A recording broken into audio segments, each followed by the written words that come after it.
یہ ناول ہے ستم گری یار کی بائی جے این رائٹس۔ اس ناول کو سٹارٹ کرنے سے پہلے آپ کر لیجئے ہمارے چینل کو سبسکرائب، ویڈیو کو لائک اور کلک کر لیجئے بیل آئیکن کو۔ اب دیر کے بنا سٹارٹ کرتے ہیں اپنا آج کا ناول۔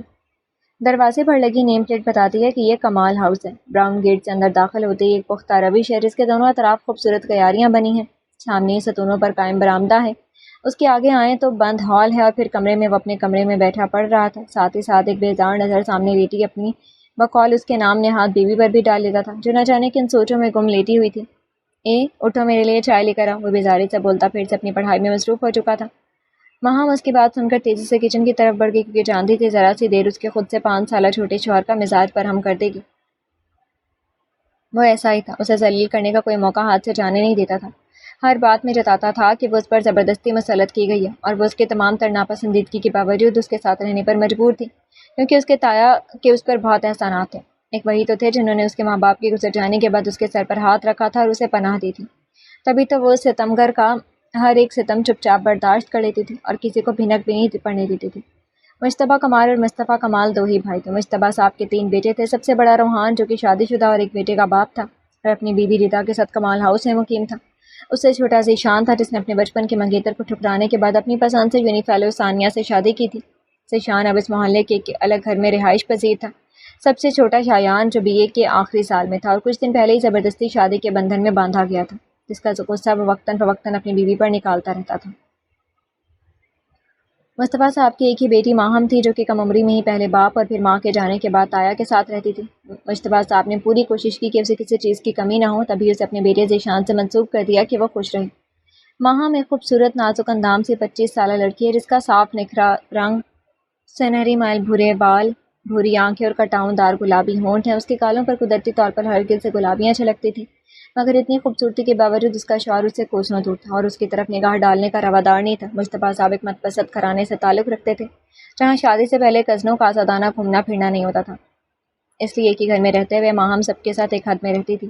اپنے ساتھ ذیشان کا نام سن کر باقی لڑکیوں کی طرح ماہم کی آنکھوں نے بھی بہت سے خواب بننے شروع کر دی تھے، مگر ہر خواب پورا ہو وہ ضروری تو نہیں۔ اس کے خواب بھی تب چکنا چور ہو گئے جب ذیشان نے شادی سے انکار کرتے ہوئے بتایا کہ وہ اپنی یونی فیلو کو پسند کرتا ہے اور اس سے شادی کرنا چاہتا ہے۔ یہ سب سنتے ہی گھر میں ایک ہنگامہ کھڑا ہو گیا۔ مجتبیٰ صاحب کسی طور پر ذیشان کی بات ماننے کو تیار نہیں تھے جس کا نتیجہ آئے دن بحث کی صورت نکلنے لگا تھا اور گھر کا ماحول کشیدہ رہنے لگا۔ اس سب کو لے کر آسمہ تائی ماہم سے کھنچی کھنچی رہنے لگی اور ماہم خود کو اس سب کا ذمہ دار سمجھتے ہوئے الگ پریشان تھی۔ ذیشان آخر تم چاہتے کیا ہو؟ کیوں فضول ضد باندھ رکھی؟ آسمہ بیگم گھر کے ماحول سے تنگ آ کر ذیشان سے بات کرنے پہنچ گئی۔ میں جو چاہتا ہوں سب کو بتا چکا ہوں، اب آپ لوگ اگر اس بات کو اپنی انا کا مسئلہ بنا کر بیٹھ گئے ہیں تو میں کیا کر سکتا ہوں؟ امی دیکھو بیٹا، تم جانتے ہو تمہارے ابو کبھی بھی ایک غیر لڑکی کو اپنی یتیم بھتیجی پر فوقیت نہیں دیں گے۔ آسمہ بیگم نے اسے سمجھانے کی کوشش کی مگر وہ تو جیسے کچھ سمجھنے کو تیار ہی نہیں تھا۔ ٹھیک ہے امی، اگر آپ لوگوں کا یہی فیصلہ ہے تو میں ساری عمر کنوارا رہ لوں گا مگر ماہم سے کبھی شادی نہیں کروں گا۔ یہ بولتے ذیشان کمرے کے دہلیز پار کر گیا۔ پیچھے آسمہ بیگم سر پکڑ کر بیٹھ گئی۔ تایا ابو میں آ جاؤں؟ مصطفیٰ صاحب جو آج کل زیادہ وقت اپنے کمرے میں گزارتے تھے ماہم کی آواز سن کر سیدھے ہو کر بیٹھے تھے۔ آ جاؤ ماہم بچے بیٹھو۔ ماہم آ تو گئی مگر اب پریشان تھی کہ بات کیسے کریں۔ کچھ کہنا چاہتی ہو؟ جی کیا؟ تایا ابو آپ ذیشان کی بات مان لیں پلیز، اس نے بالآخر ڈرتے ڈرتے کہہ ہی دیا۔ ماہم بچے سب ٹھیک ہو جائے گا، تم پریشان نہ ہو، مصطفیٰ صاحب اس کی بات سر پر ہاتھ رکھتے ہوئے بولے۔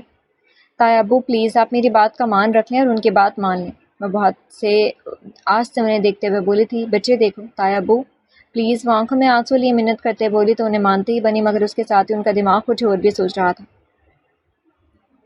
رات کے کھانے کا وقت تھا، سب لوگ کھانے کے لیے جمع تھے۔ آج کافی دنوں بعد مصطفیٰ صاحب بھی موجود تھے۔ سب خاموشی سے کھانا کھا رہے تھے۔ جب سب کھا چکے تو مصطفیٰ صاحب گلا کھنکھاڑتے ہوئے بولے، آسمہ بیگم اپنے لاڈلے سے کہہ دو کہ میں اسی کی بات مان رہا ہوں مگر یہ شادی کے بعد اس گھر میں نہیں رہ سکتا، اسے اپنی بیوی کو لے کر الگ شفٹ ہونا ہوگا۔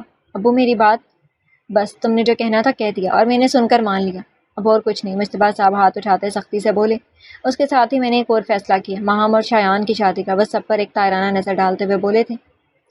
ان کی بات سنتے ہی ماہم ایک لمحے کو لڑکھڑائی تھی مگر شایان کے تو مانو پیروں تلے سے کسی نے زمین ہی کھینچ لی تھی۔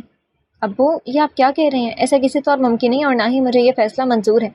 وہ غصے سے تنے تاثرات سے بولا، میں ذیشان کے بعد اب تمہاری منتیں بالکل بھی نہیں کروں گا، آئی سمجھ؟ اگر میرا فیصلہ منظور ہے تو ٹھیک، اگر نہیں تو میں ابھی اسی وقت تمہاری ماں کو طلاق دے دوں گا، اس کے ساتھ ہی میرا تم لوگوں سے ہر تعلق ختم۔ مصطفیٰ صاحب کی بات نے سب کو سکتے میں دھکیل دیا تھا۔ آسمہ بیگم کو ان کے الفاظ پر یقین نہیں آیا، کتنی آسانی سے انہوں نے ان کی محبت، ان کے خلوص کو منہ پر دے مارا تھا۔ اور ماہم جس کی زندگی کا فیصلہ کیا جا رہا تھا وہ تو کچھ بولنے کے قابل ہی نہیں رہی تھی۔ بولو شایان، کیا فیصلہ تمہارا؟ مصطفیٰ صاحب شایان کو دیکھتے حتمیہ جواب سننے کے منتظر تھے، اور شایان جس سے یہ فیصلہ کبھی بھی نہیں کروایا جا سکتا، اس نے جب ماں کی طرف دیکھا تو ان کی نگاہوں کے بے بس التجاؤں سے ہار گیا اور مصطفیٰ صاحب کی بات مان لی، مگر اس کے ساتھ ہی اس کے دل میں ماہم کے لیے شدید نفرت پیدا ہوئی جو اب تک قائم تھی۔ بعض اوقات بڑوں کے غلط فیصلوں کی سزا چھوٹوں کو بھگتنی پڑتی ہے، جسے پھر ہم نصیب کا نام دے دیتے ہیں۔ ماہم ماہم ماہم کو اندازہ بھی نہیں ہوا کہ اسے ماضی میں کھوئے کافی دیر ہو چکی ہے۔ اسے ریتا بھابھی کی آواز ہوش کی دنیا میں لائی اور جلدی سے چائے کو دیکھا جو کچھ چولہے پر گر چکی تھی۔ چولہا بعد میں صاف کرنے کا ارادہ کرتے ہوئے جلدی سے اپنے کمرے کی طرف بڑھی تھی۔ یہ آپ کی چائے۔ شایان جو ابھی تک بیٹھا پڑھ رہا تھا اس کے سامنے چائے رکھتے ماہم کے ہاتھ ذرا سے کانپے تھے اور چائے شایان کے نوٹس پر گر گئی تھی۔ اس نے ڈرتے ڈرتے نگاہ اٹھائی تو سامنے ستمگر کو انتہائی غصے سے خود کو گھورتے پایا۔ اس سے پہلے کہ وہ کچھ بولتی شایان نے انتہائی بے دردی سے اس کا بازو مروڑتے ہوئے کمر سے لگا دیا۔ کس کے خیالوں میں گم تھی؟ بتاؤ کس کے خیالوں میں گم تھی؟ جو سامنے کچھ نظر نہیں آیا بولو۔ اس کے بازو پر زور ڈالتے بولا تھا ماہم تکلیف کے مارے کچھ بول ہی نہیں پائی، آنسو گالوں پر بہہ نکلے تھے، مگر اس بے درد کو کوئی فرق نہیں پڑا۔ ایک جھٹکے سے ماہم کو بستر پر پھینکتے ہوئے کمرے سے باہر نکل گیا اور پیچھے ماہم اپنے نصیبوں کا ماتم کرنے کو رہ گئی تھی۔ ماہم روتے روتے کب سو گئی تھی اسے پتہ ہی نہیں چلا۔ رضا بھابھی کھانے کے لیے بلانے آئی تو اسے سوتا دے کر واپس چلی گئی۔ شایان واپس آیا تو اسے اپنے بیڈ پر سوتا دے کر اسے آگ ہی لگ گئی تھی۔ دل چاہا ماہم کو اٹھا کر کہیں پھینک دے۔ اٹھو، سنا نہیں؟ اٹھو، دفعہ ہو ادھر سے، جا کر اپنی جگہ پر مرو، اسے جھنجھوڑتے ہوئے بولا۔ ماہم کی آنکھ ہوئی تو اسے خود پر جھکے غصے سے گھورتے پایا اور حواس بحال ہوتے ہی جلدی سے اٹھ کھڑی ہوئی۔ الماری سے چادر نکال کر زمین پر بچھاتے اس نے ایک لمحے کو بھی اسے دیکھنے کی غلطی نہیں کی۔ اب لائٹ بند کرنے کوئی باہر سے آئے گا کیا؟ جاہل عورت! وہ چادر بچھا کر لیٹنے کو تھی کہ اس کی آواز سن کر اٹھی اور لائٹ بند کر کے واپس زمین پر آ کر لیٹ گئی، کیونکہ اسے بیڈ پر سونے کی اجازت نہیں تھی۔ اس کا کمرہ انتہائی سادگی سے تیار کیا گیا تھا۔ کمرے میں ایک طرف دیوار کے ساتھ کپڑوں کی الماری تھی، اس کے ساتھ ہی ڈریسنگ ٹیبل تھا۔ سامنے کی طرف دیوار سے لگا بیڈ کے دونوں طرف سائڈ ٹیبل تھے، ایک طرف سنگل صوفہ سیٹ کر رکھا تھا۔ اس کی آنکھ کھلی تو ابھی صبح پوری طرح پھیلی نہیں تھی، مگر ماہم کی کوشش ہوتی کہ شایان کے جاگنے سے پہلے کمرہ چھوڑ دیا کرے تاکہ صبح ہی صبح اسے شایان کی جلی کٹی نہ سننی پڑے۔ ماہم نے پراٹھوں کے لیے آٹا گوندنا شروع کیا تو ساتھ ہی چائے کا پانی بھی رکھا۔ بھابھی جب تک جاگی وہ تقریباً ناشتہ تیار کر چکی تھی، پھر مل کر ٹیبل لگایا اور سب کو ناشتے کے لیے بلایا۔ سب ناشتہ کر رہے تھے جب مصطفیٰ صاحب نے سب کو مخاطب کرتے ہوئے کہا، میرے دوست کی بیٹی کی شادی ہے جس میں شرکت کے لیے جانا چاہتا ہوں۔ میں چاہتا ہوں کہ شایان اور روحان دونوں اپنی بیویوں کے ساتھ شریک ہوں، اس لیے گاؤں جانے کی تیاری کروں۔ مگر ابو میری یونی کا حرج ہوگا۔ شایان نے بہانہ بنانے کی کوشش کی کیونکہ ایک تو دور دراز گاؤں، دوسرا ماہم کے ساتھ شوہر کی حیثیت سے جانا اسے گوارا نہیں تھا۔ ضروری نہیں تم ہر بات میں اعتراض کرو، میں اپنے دوست سے وعدہ کر چکا ہوں کہ میں تو نہیں، ہاں البتہ میرے بیٹے بہویں ضرور شریک ہوں گے، اس لیے تم لوگ تیاری کر لو۔ ہفتے کی شام مہندی ہے تو تم لوگ ہفتے کو صبح صبح نکل جانا۔ پنڈی سے گاؤں جاتے 2 سے 3 گھنٹے تو لگ جائیں گے۔ جی ابو ٹھیک ہے، ہم چلے جائیں گے، روحان بولا اور اپنے بیٹے منیب کو پیار کرتا آفس کے لیے نکل گیا۔ شایان بھی خراب موڈ کے ساتھ یونیورسٹی چلا گیا۔ سنیں شایان، آپ کے کون سے کپڑے رکھنے بتا دیں تو میں رکھ دوں؟ اپنے تو میں نے رکھ لیے ہیں، ماہم انگلیوں سے کھیلتی شایان سے مخاطب تھی جو یونی سے آنے کے بعد آرام سے لیٹا، نہ جانے کس سے راز و نیاز میں مصروف تھا۔ ماہم کی بات سنتے شایان نے ابرو جھکا کے دیکھا اور طنزیہ انداز میں مسکرایا۔ اوہ تم تو مری جا رہی ہو میرے ساتھ جانے کے لیے، مگر مجھے ایسا کوئی شوق نہیں ہے، سو زیادہ اچھلنے کی ضرورت نہیں ہے۔ رہی پیکنگ کی بات تو میں خود کر سکتا ہوں، اب اپنی یہ منحوس شکل لے کر دفع ہو جاؤ، سارے موڈ کا ستیہ ناش کرتی ہے۔ شایان کی اتنی کڑوی باتیں سن کر ماہم کی آنکھ سے ایک آنسو گرا اور اس کے گریبان میں جذب ہو گیا۔ پتہ نہیں ہے زندگی اور کتنی اذیت لکھی ہے میری تقدیر میں، ماہم آنسو پونچھتی باہر چلی گئی تھی۔ ہفتے کے صبح لوگ گاؤں کے لیے روانہ ہوئے تھے۔ راستہ کافی لمبا تھا اور سڑکوں کا حال تو پاکستانی معیشت کی طرح بے حال ہی تھا۔ انہیں گاؤں پہنچتے 2.5 گھنٹے لگے۔ گاؤں پہنچنے پر ان کا شاندار استقبال کیا گیا۔ گاؤں کا ماحول ویسا ہی تھا جیسا ہوتا ہے، سادہ پرخلوص لوگ جو محبت کے اظہار میں کسی طرح کی کنجوسی نہیں کرتے۔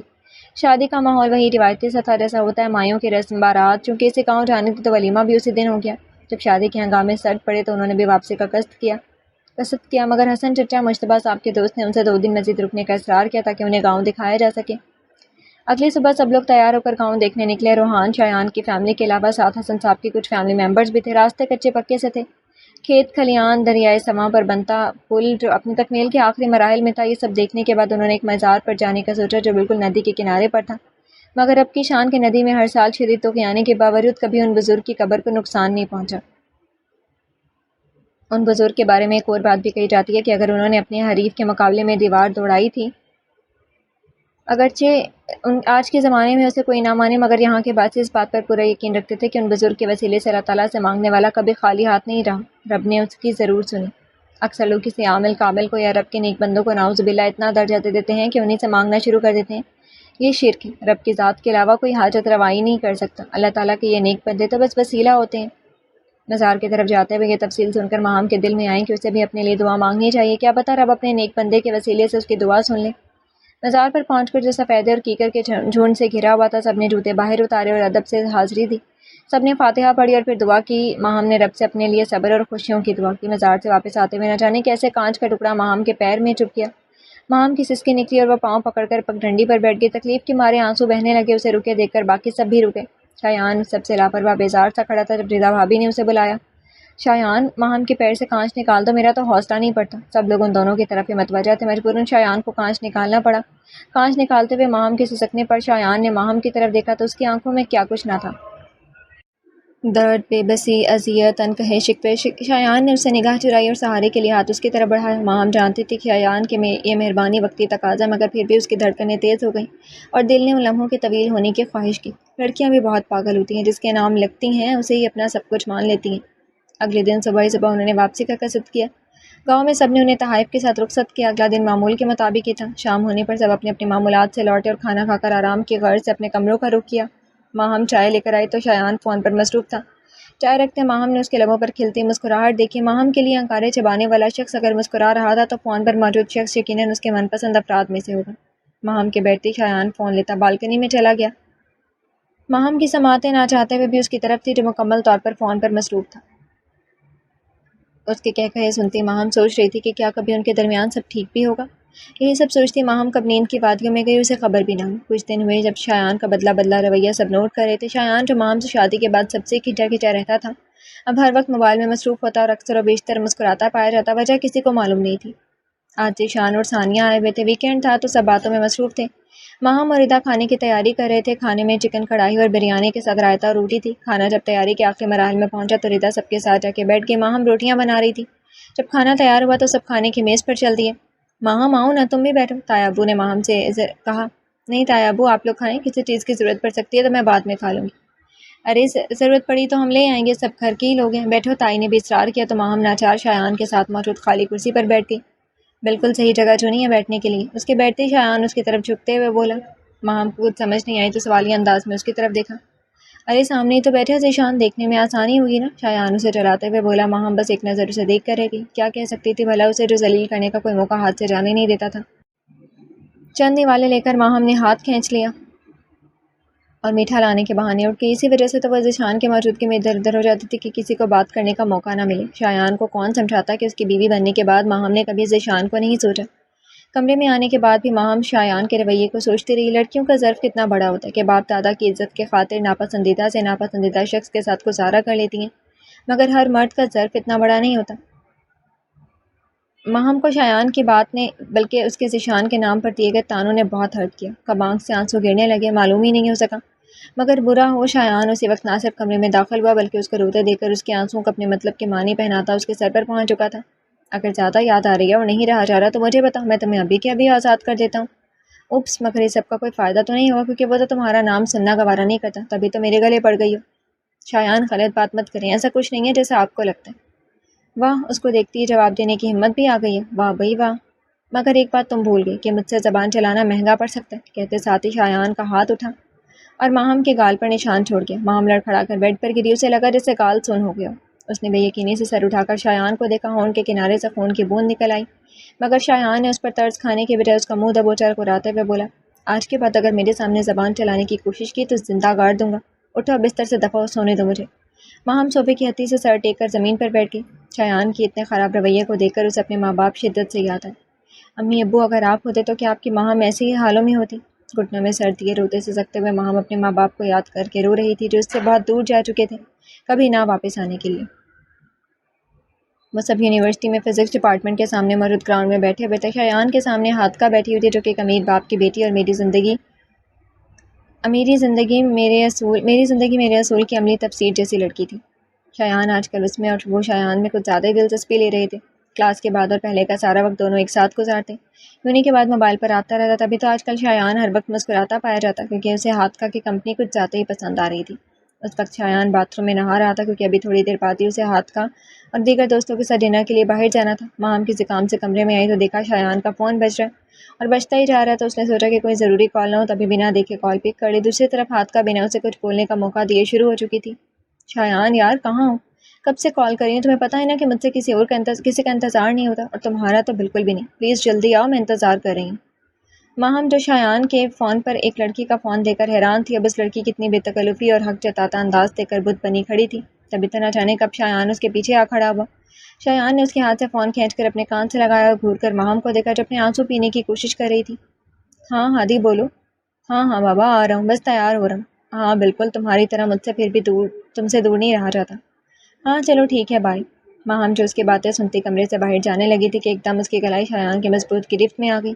کس کی اجازت سے تم نے میرے فون کو ہاتھ لگایا؟ ہاں؟ ماہم نے نگاہ اٹھا کر غور سے اسے دیکھا۔ اس سے بات کرتے وقت دنیا جہاں کی بیزاری شایان کے لہجے میں سما جاتی تھی۔ کچھ پوچھا ہے میں نے تم سے؟ آپ کا فون بار بار بج رہا تھا اور آپ باتھ روم میں تھے تو میں نے اٹھا لیا۔ آج کے بعد بنا پوچھے میری کسی چیز کو ہاتھ مت لگانا، اور اگر تم نے گھر میں کسی کے کان بھرنے کی کوشش کی تو مجھ سے برا کوئی نہیں ہوگا، سمجھی کہ نہیں؟ جی سمجھ گئی، اب جاؤ یہاں سے۔ ماہم چپ چاپ اپنے آنسو پیتی باہر چلی گئی تھی۔ اس کا ویسے بھی کسی کو بتانے کا کوئی ارادہ نہیں تھا، بتاتی تو کسے بتاتی؟ تایا کو بتاتی تو گھر میں پھر فساد مچ جاتا، اور تائی اب اس سے اتنی بات کرتی ہی نہیں تھی۔ ایک رب ہی تھا جو اس کی اذیت جانتا تھا، جس سے وہ دل کا حال بیان کر دیتی تھی۔ وہ بس سب سے تھک چکی تھی، اس کی روح میں بھی تھکن اترنے لگی تھی۔ وہ کوئی ایسا سہارا چاہتی تھی جو اسے اور اس کے سارے دکھوں کو سمیٹ لے، مگر اسے ہمیشہ سوائے دھتکار کے کچھ نہیں ملا تھا۔ شایان رات کا لوٹا تو سب سو چکے تھے، وہ بھی اپنے کمرے میں آیا تو ماہم لائٹ آف کیے لیٹی تھی۔ وہ بھی لیٹا ہی تھا کہ ہاتھ کی کال آ گئی اور وہ مصروف ہو گیا۔ ماہم اس کی پیار بھری باتیں سنتی رہی اور چپ چاپ آنسو بہاتے رہی۔ آخر وہی ہر بار تہی دامہ کیوں رہ جاتی تھی؟ آخر اس کے نصیب میں محبت کیوں نہیں تھی؟ صبح سب لوگ ناشتے کی میز پر بیٹھے تھے، ماہم بہت خاموش تھی۔ سب نے اس کی سوجی آنکھیں دیکھیں تو وجہ پوچھی، مگر ماہم نے سر درد کا بہانہ کر دیا۔ شایان نے بھی دیکھا، اسے کبھی کبھار ماہم پر بہت ترس آتا تھا، مگر دوسرے لمحے وہ اپنے ساتھ ہوئی زبردستی کو سوچتا تو خود کو حق پر سمجھتا۔ ماہم نے سب چائے کا کپ لیا تو ردا بھابی نے اسے ٹھیک سے ناشتہ کر کے دوائی لینے کو کہا۔ تائی نے بھی اسے غور سے دیکھتے آرام کرنے کا کہا۔ تایا اس کے سر پر ہاتھ رکھتے ہوئے بولے، بچے اگر طبیعت زیادہ خراب ہے تو تائی کے ساتھ ڈاکٹر کے پاس چلی جاؤ۔ نہیں تایا ابو، آپ لوگ پریشان نہ ہوں، میں ٹھیک ہوں، بس سر درد کی دوائی لے لوں گی تو ٹھیک ہو جاؤں گی۔ ٹھیک ہے آرام کرو تم، وہ کہتے کسی دوست سے ملنے چلے گئے۔ شایان یونیورسٹی جاتے ہوئے بھی ماہم کو سوچتا رہا۔ اس نے ماہم کو اتنا ٹوٹا بکھرا اور بجھا کبھی نہیں دیکھا تھا۔ ماہم کچھ دن سے شدید ذہنی کشمکش کا شکار تھی۔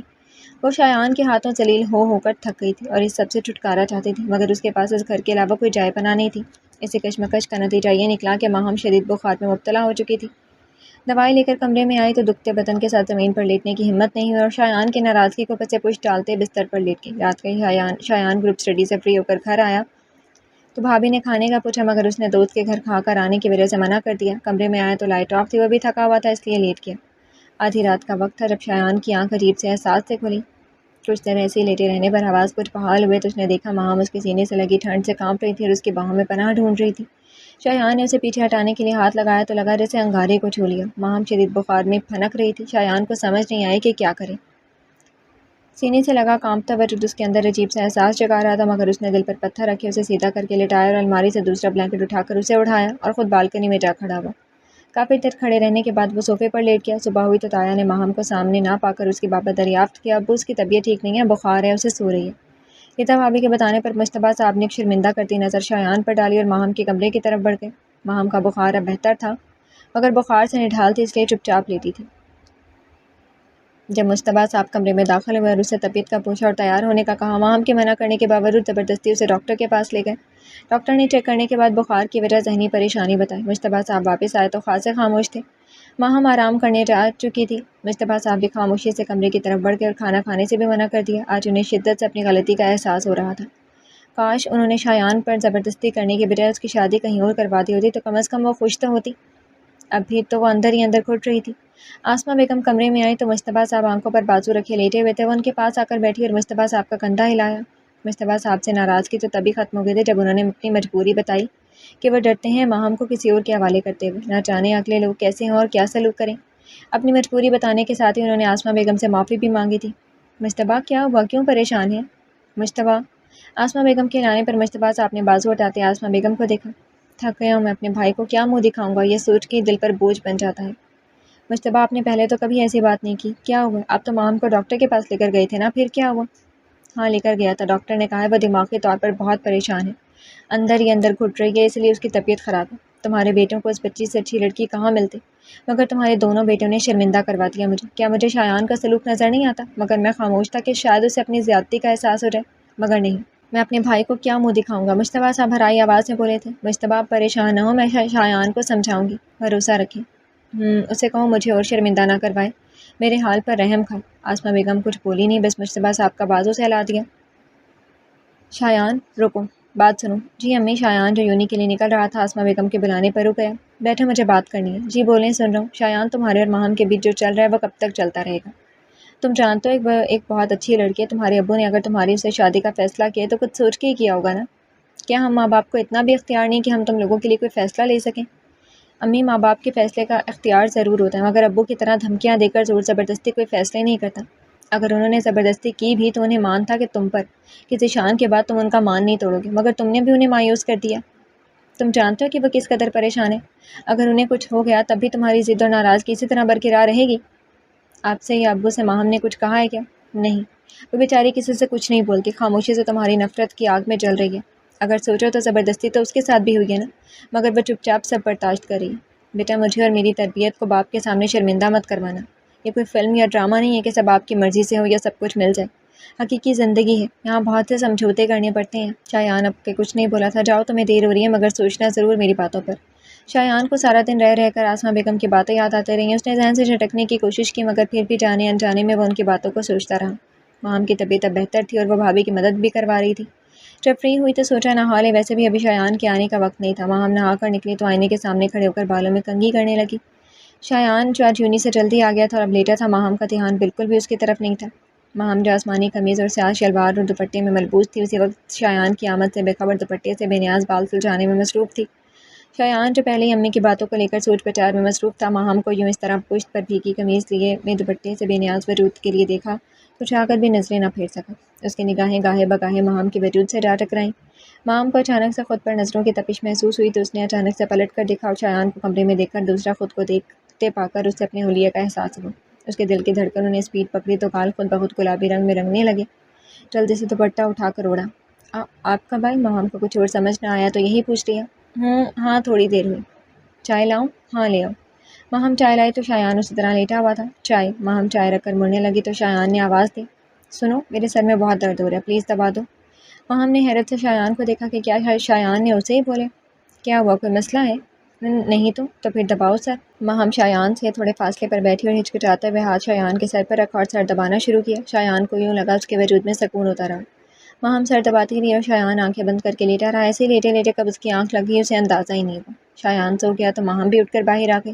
شایان اٹھا تو خود کو کافی فریش محسوس کر رہا تھا، اس کا موڈ بھی کافی خوشگوار تھا، تبھی سب کے سامنے بیٹھا ہنس مسکرا رہا تھا۔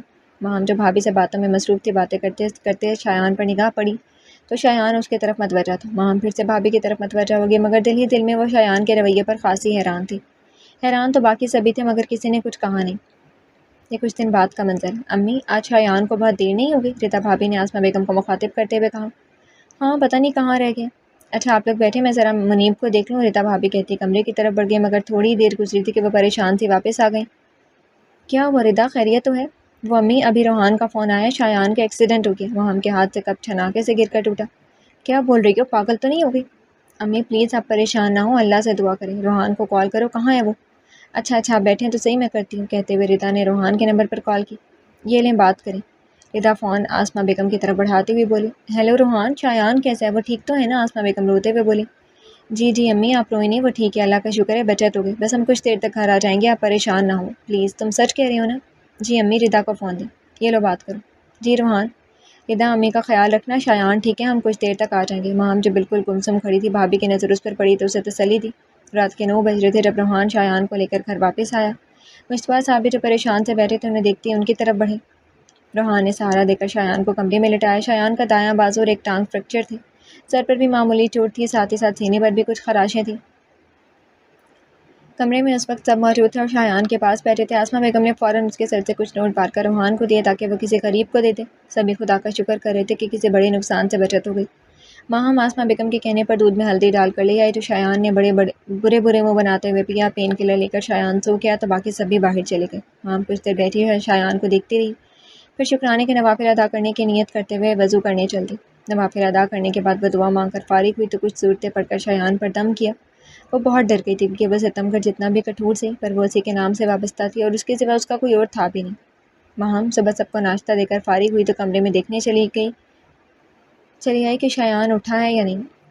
شایان اٹھ تو گیا تھا مگر اسے واش روم جانے کے لیے سہارے کی ضرورت تھی۔ ماہم کو دیکھا تو اسے روحان کو بلانے کا کہا۔ روحان بھائی آفس چلے گئے ہیں، اگر آپ کہیں تو میں مدد کر دیتی ہوں۔ ہاں ٹھیک ہے۔ ماہم بیڈ کے پاس آئی اور شایان کو سہارا دے کر واش روم لے گئی۔ اس ستمگر کی ذرا سی قربت پاتے ہی دھڑکنیں الگ شور مچا رہی تھی۔ شایان واپس آیا تو اسے سہارے سے بستر پر بٹھاتی وہ اس کے لیے ناشتہ لینے چلی گئی۔ جب تک پین کلرز کا اثر رہا شایان کو تکلیف کم تھی مگر اب اس کو چوٹوں میں بہت درد ہو رہا تھا، خاص کر سینے پر لگی خراشوں میں شدید تکلیف تھی۔ وہ اسی تکلیف کی حالت میں نیم دراز تھا کہ ماہم دھلے کپڑے رکھنے کمرے میں آئی اور الماری کی طرف بڑھی۔ جب پلٹی تو شایان اس کی طرف متوجہ تھا۔ آپ کو کچھ چاہیے تو نہیں؟ ہاں چاہیے، بہت سا سکون۔ جی؟ ماہم حوالے پنی شایان کو دیکھ رہی تھی اور اس کی بات سمجھنے کی کوشش کر رہی تھی۔ وہ میرا مطلب ہے میرے زخموں میں بہت درد ہو رہا ہے، پلیز کیا تم یہ دوا لگا دو گی؟ جی میں لگا دیتی ہوں۔ ماہم سائڈ ٹیبل سے دوا اٹھا کر اس کی طرف بڑھی۔ کہاں لگانی ہے؟ ماہم کے پوچھنے پر شایان نے اپنے سینے کی طرف اشارہ کیا۔ ماہم کے تو سن کر چہرے کا رنگ ہی اڑ گیا تھا۔ وہ تذبذب کی حالت میں تھی کہ کرے یا نہیں، کیونکہ شایان تو اس کی شکل دیکھنا پسند نہیں کرتا تھا، کچھ جا کے اس کے قریب آنا۔ رہنے دو اگر تم نہیں کر سکتی تو۔ اسے اس طرح کھڑے دیکھ کر شایان کا موڈ بری طرح خراب ہوا کیونکہ اسے کافی تکلیف تھی۔ میں تمہیں کبھی زحمت نہیں دیتا اور خود ہی کر لیتا اگر بازو ٹھیک ہوتا تو۔ جاؤ یہاں سے۔ نہیں میں کر دیتی ہوں۔ ماہم اس کی طرف بڑھی۔ شرٹ کے بٹن تو کھولو پہلے۔ ماہم نے کانپتے ہاتھوں سے اس کی شرٹ کے بٹن کھولے تو ٹیوب لگانا شروع کر دی۔ ماہم کے ہاتھ ذرا سی قربت سے کانپ رہے تھے، کال الگ سرخ ہو رہے تھے۔ شایان آج پہلی بار ماہم کو یوں قریب سے اور اتنے غور سے دیکھ رہا تھا۔ اس کی نظریں ماہم کے چہرے پر پھسلتی جا رہی تھی۔ تبھی اچانک شایان نے ہاتھ بڑھا کر اس کے چہرے پر جھولتی بالوں کی لٹ کو پیچھے کیا۔ ماہم نے ذرا کی ذرا نگاہ اٹھائی اور پھر جھکا لی۔ توجہ ہٹی تو ماہم کا ہاتھ زخم پر لگا جس سے شایان کا رہا اور ماہم بھی ہوش میں آئی۔ شایان کو ہونٹ بھینچے درد برداشت کرتے دیکھ کر ماہم تیزی سے معذرت کرتی اٹھ گئی۔ کمرے کے باہر آ کر اس نے اپنی رکی سانسیں بحال کی۔ دوسری طرف شایان بھی اس کے بارے میں یہ سوچ رہا تھا، اتنی پیاری ہے، کبھی دھیان ہی نہیں دیا میں نے تو۔ نہ چاہتے ہوئے بھی اس کے ذہن میں ماہم کی گھبرائی سی شکل آ رہی تھی۔ روحان آج شایان کو لے کر ہاسپٹل آیا تھا کیونکہ آج اس کے پلاسٹر کھلنے تھے، بازو اور ٹانگ دونوں اب ٹھیک تھے۔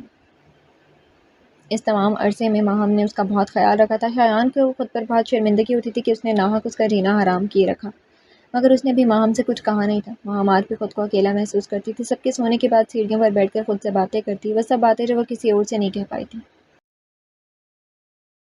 اسے آج بھی کسی اپنے کی ضرورت تھی، کسی کے ساتھ کی، مگر اس کا اپنا اس سے آج بھی اتنا ہی بے خبر تھا جتنا پہلے۔ مگر ہمیشہ کی طرح کافی دیر رونے کے بعد اب وہ خود کو بہت بہتر محسوس کر رہی تھی۔ موسم صبح سے ہی خراب تھا، ابھی بھی بادل چھائے ہوئے تھے۔ ماہم اور شایان آج گھر پر اکیلے تھے کیونکہ سب لوگ گاؤں فوتگی میں گئے ہوئے تھے۔ آسمہ بیگم کے جاننے والوں میں فوتگی ہو گئی تھی۔ ماہم رات کا کھانا بنا کر فری ہوئی تو یاد آیا کہ دن کو جو کپڑے دھوئے تھے وہ اتارے ہی نہیں۔ بارش تیز ہو رہی تھی اور شایان ابھی تک نہیں لوٹا تھا۔ ماہم نے کپڑے اتار کر ادھر ہی برآمدے کی چارپائی پر ڈالے اور جیسے سیڑھیوں کے پاس پہنچی تو لائٹ ہی چلی گئی۔ ماہم کو موسم کے تیور دیکھ کر ویسے ہی خوف آ رہا تھا، اوپر سے لائٹ بھی چلی گئی۔ اس نے کلمے کا ورد شروع کیا اور اللہ کا نام لے کر سیڑھیوں کی طرف بڑھی۔ شایان جب موسم خراب ہونے کی وجہ سے لیٹ ہو گیا تھا، اب گھر میں داخل ہوا تو برآمدے تک پہنچتے پہنچتے بھی گیا تھا اور اب کھڑا فون کی لائٹ آن کرنے کی کوشش کر رہا تھا۔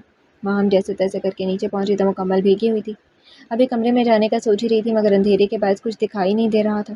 ماہم جیسے ہی آگے بڑھی سامنے کھڑے شایان سے ٹکرا گئی۔ اس سے پہلے کہ وہ زمین بوس ہوتی شایان نے اسے باہوں سے تھام کر گرنے سے بچایا اور ایک ہاتھ سے موبائل کی لائٹ آن کی۔ لائٹ کی مدھم روشنی میں وہ دونوں ہر چیز سے بے نیاز ایک دوسرے کے قریب کھڑے تھے۔ شایان اس کے بھیگے سراپے کو دیکھ کر بہک رہا تھا تو ماہم چاہ کر بھی ان لمحات کی گرفت سے آزاد نہیں ہو پا رہی تھی۔ تم ٹھیک ہو؟ جی شایان اس میں کھو سا رہا تھا کہ تبھی لائٹ آ گئی۔ ماہم کو اپنی حلیے کا احساس ہوا تو تیزی سے الگ کمرے میں چلی گئی۔ اس کے چینج کر کے آنے تک شایان بھی کپڑے بدل چکا تھا۔ کھانا لگاؤں آپ کے لیے؟ ہاں تم نے کھا لیا؟ نہیں ابھی نہیں۔ ٹھیک ہے لگاؤ۔ ماہم نے کھانا لگایا۔ کھانا کھا کر شایان کمرے میں چلا گیا اور ماہم برتن دھونے لگی۔ کچھ دنوں سے شایان کے دل و دماغ پر ماہم سوار تھی، اس کی کیفیات عجیب سی ہو رہی تھی جنہیں وہ خود بھی سمجھ نہیں پا رہا تھا۔ ماہم کو دیکھتی اس کے اندر ملکیت کا احساس جاگنے لگتا تو کبھی اسے پانے کی تڑپ جاگ اٹھتی۔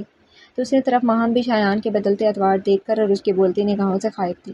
ماہم کام سمیٹ کر کمرے میں آئی تو یہ سوچ کر مطمئن تھی کہ شایان سو چکا ہوگا، مگر شایان نہ صرف جاگ رہا تھا بلکہ موبائل پر مصروف تھا۔ ماہم بات سنو۔ جی ماہم جیسے ہی لیٹنے لگی شایان کی بات سن کر اٹھ بیٹھی۔ میرا سر درد کر رہا ہے، پلیز دبا دو۔ جی ماہم آہستگی سے شایان کے سرہانے کی طرف بیٹھ کر سر دبانے لگی۔ شایان کو نہ جانے کیا سوچی کہ اپنا سر ماہم کی گود میں رکھ کر لیٹ کیا۔ ماہم کی اس کی حرکت پر کافی سٹپٹائی مگر وہ کچھ بول بھی نہیں پائی۔ شایان نے اس کا ہاتھ پکڑ لیا اور اسے بغور دیکھنے لگا۔ ماہم، کچھ دیر بعد شایان نے ماہم کو مخاطب کیا۔ ماہم، کیا سوچ رہی ہو؟ کچھ نہیں، آگے کے بارے میں کیا سوچا ہے تم نے؟ شایان کی بات سن کر ماہم نے نگاہ اٹھا کر اسے دیکھا۔ ان نگاہوں میں شایان کو خود کے لیے ہزاروں گلے شکوے نظر آئے۔ وہ تنزیہ مسکرائی اور بولی، میں نے کیا سوچنا ہے؟ اور میرے سوچنے سے بھلا کیا ہو جائے گا؟ میں تو وقت کے ہاتھوں کی کٹ پتلی ہوں، جسے جو چاہے جدھر چاہے موڑ لیتا ہے۔ میں تو بس خود کو حالات کے مطابق ڈھالنے کی کوشش کر رہی ہوں۔ یہ کہتے ماہم کی آنکھ سے اشک گر اور اس کے جذبات کی طرح ہی بے مول ہو گئے۔ شایان، آپ اپنے لیے جو چاہیں فیصلہ کر لیں، آپ آزاد ہیں۔ میں جانتی ہوں ایک بے جوڑ شادی تھی، آپ کبھی بھی مجھ سے شادی نہیں کرنا چاہتے تھے، مگر ہم دونوں ہی مجبور تھے۔ جیسے آپ اپنی ماں کی خاطر مجبور ہو گئے، ویسے میں بھی تایا جان کے احسانات کے بوجھ تلے دبی ہوئی ہوں۔ تب بھی کبھی ان کی کسی بات سے انکار نہیں کر پائی۔ دوسرا، ایک لاوارث اور یتیم لڑکی اگر یہ ٹھکانہ بھی کھو دیتی تو پھر کہاں جاتی؟ بس اسی لیے خاموش رہی، مگر میں کبھی نہیں چاہتی تھی کہ آپ کو میرے ساتھ ایک انچاہے رشتے میں بندھ کر جینا پڑے۔ آپ اپنے فیصلوں میں آزاد ہیں، اپنے لیے جب چاہیں اپنی مرضی کا فیصلہ کر سکتے ہیں۔ ماہم اپنے آنسو پونچھتی اٹھی تھی اور کمرے سے باہر نکل گئی تھی۔ سب لوگ اپنے کمروں میں تھے۔ ماہم سیڑھیوں پر بیٹھ گئی تھی اور خود کو رونے کے لیے آزاد چھوڑ دیا تھا۔ وہ اب خود بھی چاہتی تھی کہ آر یا پار ہو جائے، کیونکہ وہ تھک چکی تھی اس سب سے۔ ہمارے بڑے اکثر بلا وجہ ضد میں آ کر اولاد کو بہت بڑی آزمائش میں ڈال دیتے ہیں۔ مصطفیٰ صاحب نے اپنی ضد تو منوا لی، مگر اس سب میں سب سے زیادہ نقصان ماہم کا ہوا۔ اسے اور شایان کو بہت تکلیف سے گزرنا پڑا، اور سب سے زیادہ ماہم کو، کیونکہ شایان تو اپنی نفرت، اپنی ناپسندیدگی کا کھل کر اظہار کر لیتا تھا، مگر ماہم اپنی تکلیف کسی کو کہہ نہیں پائی، نہ شایان کے رویے کی شکایت کر پائی۔ اگر مصطفیٰ صاحب سمجھ سے کام لیتے تو ماہم کی شادی کہیں اور کروا سکتے تھے، مگر بڑے اکثر اپنے فیصلوں سے اولاد کو ایسی آزمائش سے گزارتے ہیں کہ ان کی روح تک چھلنی ہو جاتی ہے۔ خدارا اپنے مرے ہوئوں سے کیے وعدے نبھانے کے لیے زندہ لوگوں کو زندہ درگور مت کیا کریں۔ روتے روتے نہ جانے کتنا وقت بیت گیا، مگر ماہم اٹھ کر کمرے میں نہیں گئی۔ وہ کم از کم اس وقت شایان کا سامنا نہیں کرنا چاہتی تھی۔ دوسری طرف شایان بھی بہت نادم تھا۔ اسے اب احساس ہوتا تھا کہ اس سب میں ماہم بھی اتنی ہی بے قصور تھی جتنا کہ وہ، بلکہ ماہم تو اس سے زیادہ مجبور تھی، پھر بھی وہ اپنی نفرت اس پر انڈیلتا رہا۔ اف، اس سب کا ازالہ کیسے ہوگا؟ مگر کوشش تو کرنی ہوگی۔ چل شایان، خدا کو یاد کر اور ماہم کو منا۔ شایان باہر نکلا تو ماہم اسے کہیں نظر نہیں آئی۔ کہاں جا سکتی ہے؟ تبھی اسے ہلکی ہلکی سسکیوں کی آواز آئی۔ دیکھا تو ماہم سیڑھیوں پر بیٹھی رو رہی تھی۔ شایان بنا کچھ بولے ماہم کو بازو سے پکڑ کر کمرے میں لے آیا۔ ماہم نے ہاتھ چھڑوانے کی کوشش کی، مگر شایان کی گرفت مضبوط تھی۔ ماہم کو بیڈ پر بٹھاتے شایان نے پانی کا گلاس پکڑایا۔ ماہم، پانی پی لو پلیز۔ ماہم، دیکھو میں جانتا ہوں میں نے بہت غلط کیا اور میں اس کے لیے شرمندہ بھی ہوں۔ پلیز کیا تم مجھے معاف کر کے ہمارے رشتے کو ایک موقع دو گی؟ ماہم نے شایان کو دیکھا اور بولی تو محض اتنا کہ آپ کو مجھ پر طرز کھانے کی ضرورت نہیں ہے۔ میں پہلے بھی کہہ چکی ہوں کہ آپ اپنی زندگی گزارنے میں آزاد ہیں۔ ہاں آزاد ہوں، تبھی تو تم سے پوچھا کہ تم کیا چاہتی ہو، تم نے کیا سوچا، تاکہ پھر آگے بڑھ سکیں۔ شایان کی بات پر ماہم کی آنکھیں پھر چھلک پڑیں۔ یار رو تو نہیں نا پلیز، آپ کیا چاہتے ہیں وہ بتائیں۔ میری چاہت کی کوئی اوقات نہیں، اس لیے آپ میری فکر بھی مت کریں۔ ماہم، میری چاہت کی بات ہے تو میں پہلے بھی معافی مانگ چکا ہوں، پھر مانگتا ہوں۔ پلیز معاف کر دو اور اس رشتے کو ایک موقع دو۔ میں وعدہ کرتا ہوں اپنے ہر زخم کا مداوع کر دوں گا، اور پلیز یہ مت سمجھنا کہ میں تم پر ترس کھا رہا ہوں، یہ تو بس میرے دل نے دغا دے دیا مجھے۔ ماہم کو اپنے کانوں پر یقین نہیں آیا کہ شایان اس سے ایسے بات بھی کر سکتا ہے۔ آپ تو ہاتھکا کو پسند کرتے تھے نا، پھر یہ سب کیا ہے؟ یار اس جیسی لڑکیاں کب گھر بساتی ہیں، وہ تو بس دوست تھی اور کچھ نہیں۔ آپ تو مجھ سے بھی نفرت کرتے تھے نا، کیونکہ میں آپ کے قابل نہیں تھی۔ میں غلط تھا یار، مجھے کبھی بھی تم سے نفرت نہیں تھی، مگر جس طرح اور جن حالات میں نکاح ہوا تم بھی جانتی ہو، بس غصہ تھا وہ بھی تمہارے صبر کے آگے مان پڑ گیا۔ ماہم کو سمجھ نہیں آئی کہ کیا کہے، تبھی بس زاروں کے تار رونا شروع کر دیا۔ شایان اس کے رونے پر بوکھلا گیا اور اسے اپنے سینے سے لگا لیا۔ کافی دیر رونے اور شایان کے سینے کو بھگونے کے بعد ماہم کو جیسے ہی اپنے اور شایان کے بیچ موجود غربت کا احساس ہوا، فوراً اٹھنے لگی، مگر شایان نے اس کا ہاتھ تھام لیا۔ ماہم، بتاؤ نا، کیا تم مجھے معاف کر دو گی؟ ماہم نے شایان کی طرف دیکھا تو اس کی نگاہوں کا پیغام پڑھ کر مطمئن ہو گئی، کیونکہ آنکھیں کبھی جھوٹ نہیں بولتی۔ شایان، میں آپ کو معاف کر دوں گی، مگر پلیز مجھے کچھ ٹائم چاہیے۔ میرا ذہن اس وقت بالکل معاف ہو رہا ہے۔ شایان نے بہت آس سے ماہم کو دیکھا۔ ٹھیک ہے، تم ٹائم لے لو، مگر پلیز اتنا ٹائم بھی مت لینا کہ سب ٹھیک ہوتے ہوتے زندگی گزر جائے۔ ماہم کو یقین تھا کہ وقت تو ضرور لگے گا زخموں کو بھرنے میں، مگر بھر جائیں گے۔ شایان کو امید تھی کہ ماہم اسے معاف کر دے گی اور ان کی زندگی میں سب ٹھیک ہو جائے گا۔ توڑنے والے تیرے دستے ہنر سے گر کر ایسے ٹوٹے ہیں کہ شاہکار بنے پھرتے ہیں۔ ختم شد۔ ناول کیسا لگا پڑھ کر فیڈ بیک ضرور دیجیے گا۔ یہ کوئی رومانٹک ناول نہیں ہے، بلکہ معاشرے کی حقیقت پر مبنی ہے۔ نہ جانے کتنی ماہم بڑوں کے فیصلوں کی بھینٹ چڑھ جاتی ہیں، نہ جانے کتنی ماہم اس درد سے گزرتی ہیں اور اندر ہی اندر گھٹ کر مر جاتی ہیں۔ میں امید کرتی ہوں کہ آپ کو یہ ناول پسند آیا ہوگا۔ کمنٹ سیکشن میں اپنی رائے کا اظہار ضرور کیجیے گا۔ پھر حاضر ہوں گے کسی نیو مکمل ناول کے ساتھ، تب تک کے لیے اجازت دیجیے۔ شکریہ، اللہ حافظ۔